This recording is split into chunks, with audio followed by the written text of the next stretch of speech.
माँ सर को नमन करते हुए आप सभी किरनापुर वासियों का मैं विरोध से हार्दिक स्वागत करता हूँ। आज अपने देश का गणतंत्र दिन 64वां हम मनाने जा रहे हैं। बहुत खुशी की बात है कि हमारे जो प्यारे प्यारे छोटे छोटे जो ने कृपया मराठी की फरमाइश ना करें, मराठी की फरमाइश ना करें। छोटे छोटे नन्हे नन्हे प्यारे प्यारे जो बच्चे हमारे डांस कर रहे हैं, पहले तो उनकी तारीफ और उनके जो कोरियोग्राफर है उनकी तारीफ। उन्होंने बहुत अच्छा कोरियोग्राफ किया और बहुत अच्छा डांस कर रहे हैं, इसलिए हम सभी की तरफ से फिर से नन्हे कलाकारों के लिए एक बार जोरदार तालियां। क्योंकि इतना मैं था तो मैं कभी स्टेज पे भी नहीं गया होऊंगा, लेकिन वो बहुत अच्छा डांस कर रहे हैं और हम आगे भी पूरा गांव लोग उनका सहयोग करेंगे तालियों के साथ। कम से कम पैसे की कमी रहेगी तो चलेगा, लेकिन तालियों की कमी मत करना। मैं आपसे देश कब स्वतंत्र हुआ, देश में क्या हो रहा, ये सारी चर्चाएं नहीं करूंगा। मैं कुछ विषयों पे जरूर चर्चा करूंगा, लेकिन जो मैं देख रहा हूँ विशेषकर महिलाओं से बात करना चाहूँगा, क्योंकि देखा गया है कि हम जब भी, हमको पता नहीं हम अपने हाथ से कितनी सारी गलतियां कर जाते हैं। क्योंकि हम जब हमारे बच्चे छोटे रहते हैं तो हमारे मुंह से कई बार ऐसे शब्द निकल जाते हैं, हमको लगता है कि हम बोल देते हैं, लेकिन आपको पता नहीं भगवान जो है वो केवल एक भाषा समझता है, उसको एक ही वर्ड पता है, वो है तथास्तु। शायद आप बोल रहे होंगे कि आप कहाँ अध्यात्म में चला गया, लेकिन मैं किताब पढ़ रहा हूँ आज विचार नियम करके, और फिर साथ में किताब है, उस नाम उसका मैं भूल गया। उस किताब में मैंने पढ़ा कि आदमी जो बोलता है वही उसके साथ होता है। हम कई बार अपने बच्चे को बोलते हैं क्या मर कर जाऊँ, क्या ऐसा कर डालूंगी, क्या वैसा कर डालूंगी, मरत ही नहीं भाड़िया। ये वर्ड हम जब बोलते हैं तो हमको नहीं पता कि हम क्या कर रहे हैं, क्योंकि भगवान को मैंने पहले ही बताया तो क्या समझता है, केवल तथास्तु ये वर्ड उसके पास पता है। आप जो बोलोगे वो ऊपर से क्या बोलता है, क्या बोलता है, तथास्तु बोलता है। आपने बोला मर भाड़िया तो वो क्या बोलता है। इसलिए आप सभी लोगों से मेरा निवेदन है कि अपने बच्चे जो हम बोलेंगे वैसा उसके साथ होता है। ये पुस्तक मैंने देखा विचार नियम करके, उस पुस्तक में बताया गया कि हमारी अंतरात्मा एक ही सोचती है कि आप जो सोचोगे वही आपके साथ घटित होता है। आपको अगर ये मेरा विचार अगर नहीं पट रहा है तो आप पीछे जाके देख लो अपने बैग में, आपने जैसा सोचा वैसे आपके साथ हुआ है। विचार कर लो एक बार, कभी अभी कैसी घटना है और याद लाओ कि जो आपने सोचा होगा कि ऐसा मेरे साथ कभी हुआ है, ऐसा हुआ नहीं है, कभी आपने सोचा था इसलिए आज ऐसा हुआ। इसलिए कभी भी हमारी सोच को ऐसी मत रखो कि जो हमारे को ही पीछे लेके जाए। हम जो भी आज रहते हैं उसका पूरा, जो भी हमारे साथ होता है उसका पूरा जो श्रेय जाता है वो हमारे विचारों को जाता है, ध्यान रखना। इसलिए हमारे विचार कभी भी ऐसे नहीं जाना चाहिए। बोलते हैं कि भगवान जो तथास्तु भाषा सुनता है, अगर वहीं पर हमने बच्चे को बोला कि बेटा तुमने गलती की ना, अभी ऐसा नहीं करने का, तो भगवान क्या बोलेगा, क्या बोलेगा, तथास्तु, मतलब आपका बेटा वैसा नहीं करेगा। लेकिन हम उसकी जगह ऐसी लैंग्वेज यूज करेंगे तो आपका बेटा सुधरेगा नहीं, वो और बिगड़ेगा, ध्यान रखना। और हमारे घर में जो भी वातावरण होता है, जो भी हमारे विचार होते हैं, जो भी हमारे साथ लोग आते हैं, देखना जिसको जैसे विचार रहते हैं वैसे ही लोग मिलते हैं। देखा ना अपने, हम बोलते हैं कि यार बेवड़ों के साथ बेवड़े क्यों रहते, अच्छों के साथ अच्छे ही क्यों रहते, क्यों, क्योंकि जैसी हमारी सोच वैसे लोग हमारे साथ जुड़ते जाते हैं। इसलिए अगर आप अच्छी सोच रखेंगे तो बराबर आपके साथ लोग भी अच्छे ही जुड़ते जाएंगे। जिस एटमॉस्फेयर में आप रहेंगे उसी एटमॉस्फेयर के लोग आपके साथ आते हैं। इसलिए कभी भी हमारे विचार कभी भी ऐसे नहीं होना चाहिए जो हमसे लोग दूर लेके जाए। मैंने 4 लाइनें पढ़ी आज सुबह पढ़ा मैंने, शायद लिखी भी मैं भूल जाऊंगा करके, आपको बता दूं।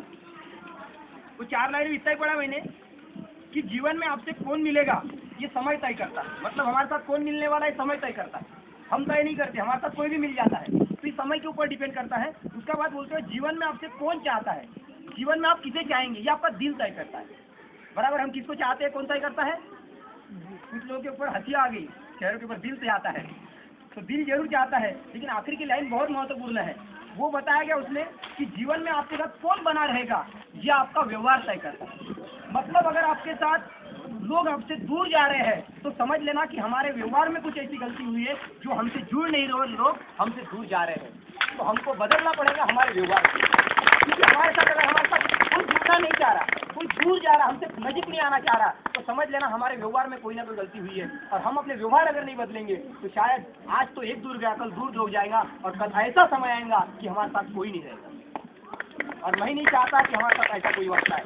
तो आप सभी को इतना बताऊंगा कि जिस गांव में मैं आपको बता दूं, 10 साल पहले का वातावरण मैं नहीं देखना चाहता।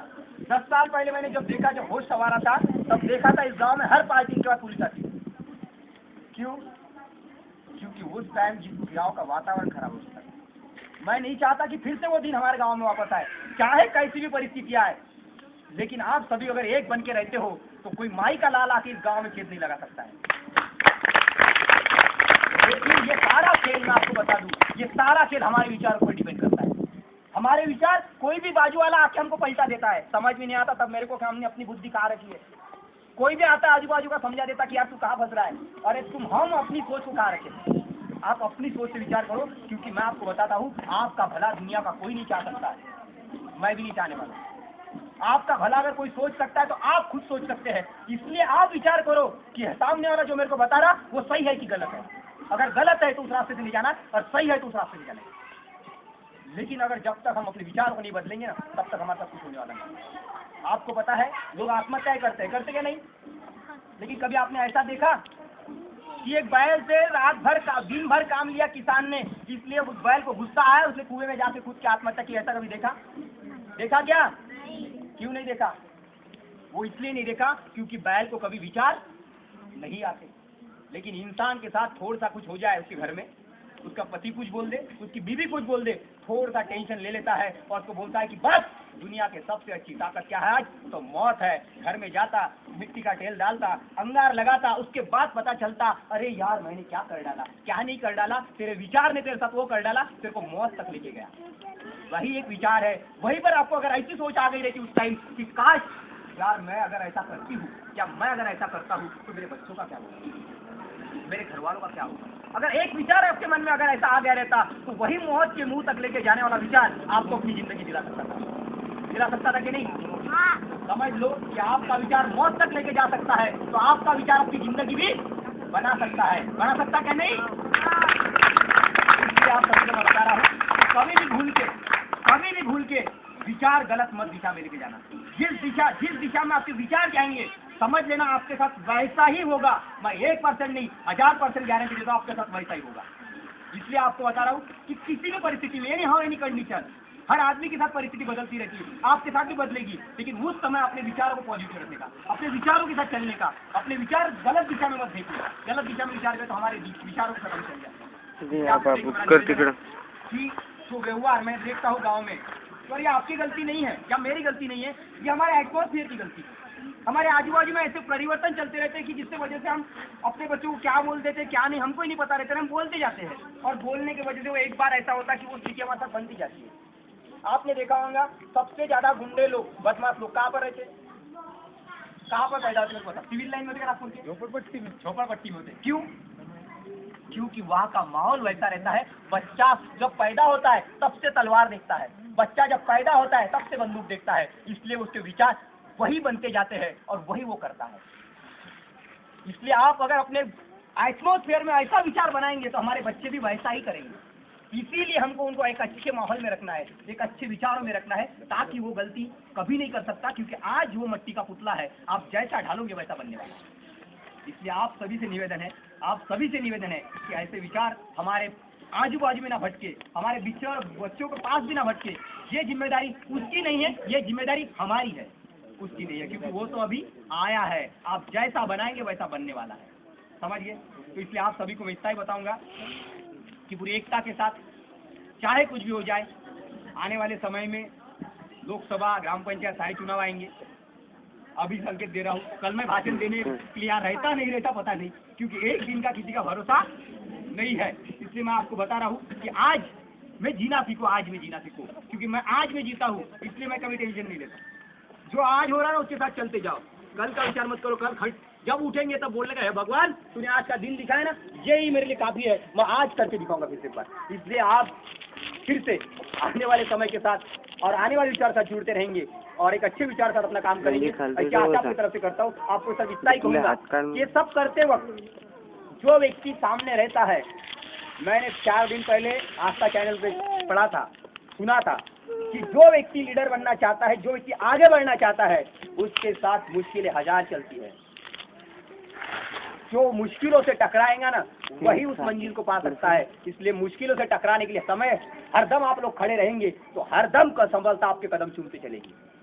इसलिए आप सभी को मेरा निवेदन है कि चाहे कुछ भी हो जाए परिस्थिति के हिसाब से हम अपने आप को और इस गांव की एकता को ना टूटने मत देना। बस यही विनंती आपसे सभी से करूंगा और आखिर में इतना ही कहूंगा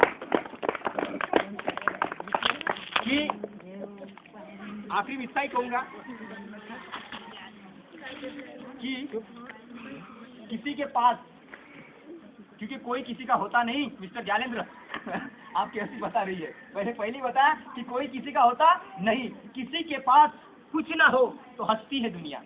हमारे पास कुछ नहीं रहा ना तो हमारा बाजू वाला भी हमको हंसता है। अरे क्या हालत है। किसी के पास कुछ ना हो तो हंसती है दुनिया, किसी के पास सब कुछ हो तो जलती है दुनिया। बराबर के नहीं? कुछ नहीं तो हंसती और कुछ है तो जलती, यानी दोनों तरफ से प्रॉब्लम है। फिर ना रहे तो प्रॉब्लम और रहे तो प्रॉब्लम। किसी के पास कुछ ना हो तो हंसती है दुनिया, किसी के पास सब कुछ हो तो जलती है दुनिया। गनीमत है उस भगवान का कि आप जैसे गांव वाले हैं मेरे पास और इसी के लिए तरसती है दुनिया। भगवान को हजार बार धन्यवाद दूंगा कि उसने किरनापुर गाँव में मेरे को पैदा किया। गर्व है मेरे को इस गाँव पे। बस आपको भी अपने गांव पे गर्व रहना चाहिए और हमको कौन क्या करता पता नहीं, इस गांव की दशा हमको बदलना है, हम युवा पीढ़ी को बदलना है और हम बदलेंगे। बस आप सब लोग एक साथ रहेंगे तो हम जरूर बदलेंगे। क्योंकि एक अच्छा विचार हमारे गांव में बीच बोया हुआ है हमने, बस उसको टूटने मत देना, उसको फलने फूलने दो। आप एक अच्छे विचारों को, कौन क्या आता कौन पैदा होता क्या करता मेरे को पता नहीं, लेकिन अच्छे विचार से हम अपने गांव को चलाएंगे और आप सभी का साथ रहा तो इस गांव में भी वो गांव हम बना के दिखाएंगे। जो बोलते हैं कि महाराष्ट्र में गांव है जिसको उस गांव को देखने की फीस है, वो गांव को देखने की फीस है। इसलिए हम भी उस गांव की तरह अपने गांव को बनाना चाहेंगे। बस आप सभी का सपोर्ट और आप सभी का सहयोग अपने एक साथ हम चल के रहेंगे तो गारंटी के साथ हम वो सब कुछ पा सकते हैं। बस आखिरी में इतना ही कहूँगा आप सभी के लिए, एक रास्ते से चलो और एक रास्ते से हम चलेंगे तो मंजिल हमको जरूर मिलेंगी। आखिरी में जो हमारे गांव को मैडम मिली है उनका भी बहुत धन्यवाद कि बहुत सोचते हो अपने लिए। हम उनके लिए क्या सोचते हैं तो भगवान जाने, लेकिन वो हमारे लिए बार बार सोचती रहती है। जब हम उनसे मिलते हैं तो उनको किरनापुरी गाँव दिखता है और वो बताती अपने गाँव का नाम क्या, किरनापुर नाम बताते अपने गाँव का। वही प्रॉब्लम है, रहते नहीं किरनापुर में, लेकिन रहते भी किरनापुर में, सिर्फ सोने तो जाते हैं नागपुर में। तो दर्द दूसरों का देख जिसकी आंखों में नीर होता है, दर्द दूसरों का देख जिसकी आंखों में नीर होता है, वही साधु संत पीर और फकीर होता है। और तूफानों से टकरा के छू ले जो शिखर को, वो वीर नहीं महावीर होता है, महावीर होता है। ऐसी महाराज को प्रणाम करता हूँ, आप सभी गाँव वालों को प्रणाम करता हूँ और आपने मेरे को ख्याल दिया कि आपको भी प्रणाम करता हूँ। आप सभी का धन्यवाद अदा करते हुए अपने विचार को यही विराम देता हूँ।